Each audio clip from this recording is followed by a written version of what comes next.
Hey guys, in June 2019, I decided to pack my bags and leave for Thailand. It was an impromptu decision and there was no particular reason behind it, but it turned out to be a life-changing trip. I met the happiest person alive over there and I got to get the biggest culture shock and I looked fear in its eye in the middle of South China Sea. And in this video, I'll be telling you how this moment shaped me as a person. So to begin with, if I were to ask you to picture the happiest man alive, you would probably think of someone who is insanely famous or insanely rich, right? But I found this person in a boatyard. No, he was not the owner of multiple boats. He was just someone who worked in one.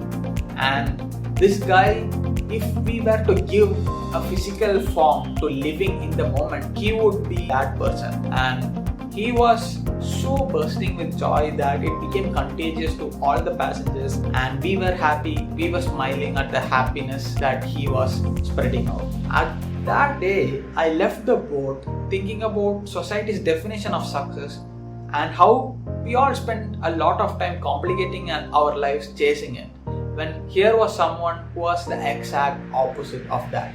What hit me the most next was the way of life at Thailand. There were people in the streets who were eating all sorts of things, starting from insects to crocodiles. People were super friendly with strangers and their cities and beaches were extremely clean. Growing up all my life in India, I had assumed that it would be the same elsewhere, but this was a big shock to me. Yes, we see all these things in movies, but we never pay that much attention to them as when we visit in real life. So that made me ponder about how we think about the two places we visit and the three people we talk to as our entire world, when there is so much lying out there that is just waiting for us to explore. And then finally came the day I was dreading the most. We were to go on a scuba diving yacht to the South China Sea to do a dive. And I was so scared of this that I was wishing that it would just pour down heavily on that day and the whole trip gets cancelled. But when that didn't happen, I had a plan B. I started pretending I had a stomachache and my friends somehow got convinced and they left without me. And I wish the story ended in a different way, but this is how it ended because the fear was real, and maybe even if you were in my situation, you would have done the same thing.